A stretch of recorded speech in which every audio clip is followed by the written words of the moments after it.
Oh, it's not looking good for Budweiser. Budweiser. And let's be honest, folks. Let's be honest here.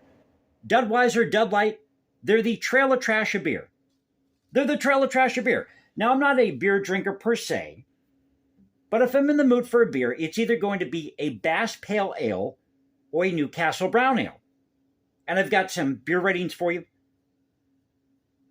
But as of yesterday, Anheuser-Busch, parent company of Budweiser and Bud Light, has lost nearly $5 billion in revenue since launching this woke transgender campaign with Dylan Mulvaney to commemorate her, she, they, it, them's 365 days of becoming a woman.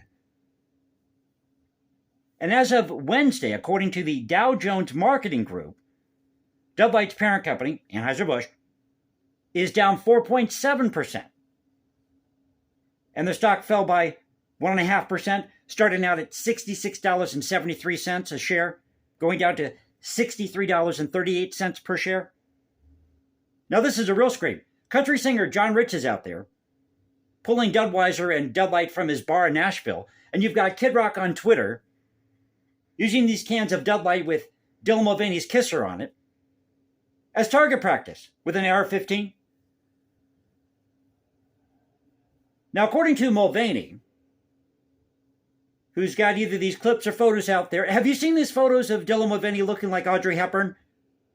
Reminds me of that woman in the bar, you know the type, who's pushing 60. She's got 5 layers of makeup on, but she doesn't want anybody to know that she's 60. Who wants to sleep with that? But she's, he, they, it, them, is sitting in a bathtub, sipping some suds, down in the Bud Light.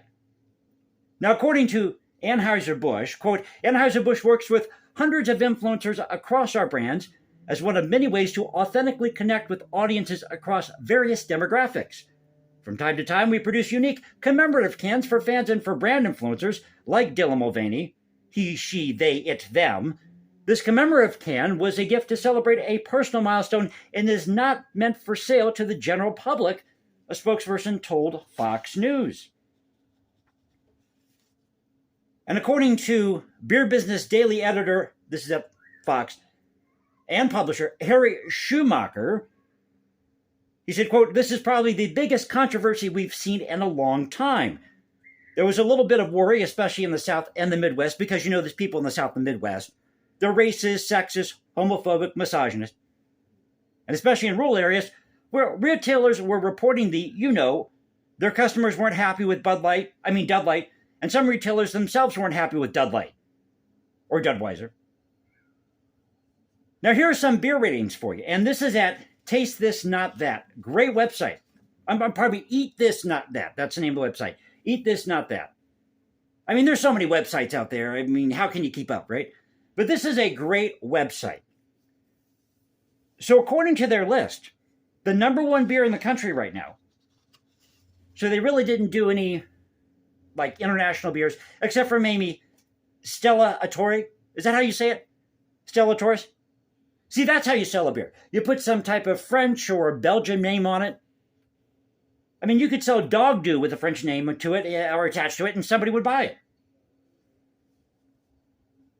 So according to Eat This Not That, Blue Moon is number 1, Budweiser is number 2, Coors number 3, followed by Corona, Heineken, Miller, Samuel Adams, and finally Stella Artois.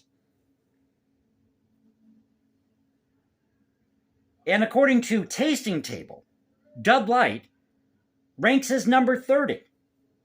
Budweiser, 24 on their list.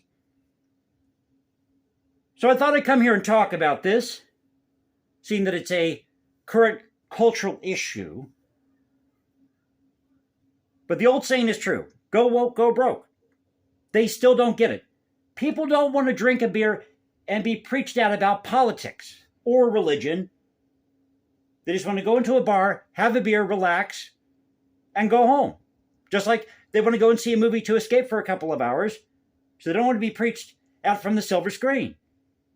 Or the blue screen, if we're talking about something on TV. So I hope you enjoyed the video. If you did, you know what to do. You can also follow me at Instagram, hashtag Jason Composes, because I write music in my spare time. Or you can go to Twitter, Cultural Confederacy, at Cultural Confed1 on Twitter. This is the Cultural Confederacy saying, peace out, stay safe, everybody. God bless this thing called the United States. And you know how we do it here. This is where the past crashes with the present. I'll catch you next time.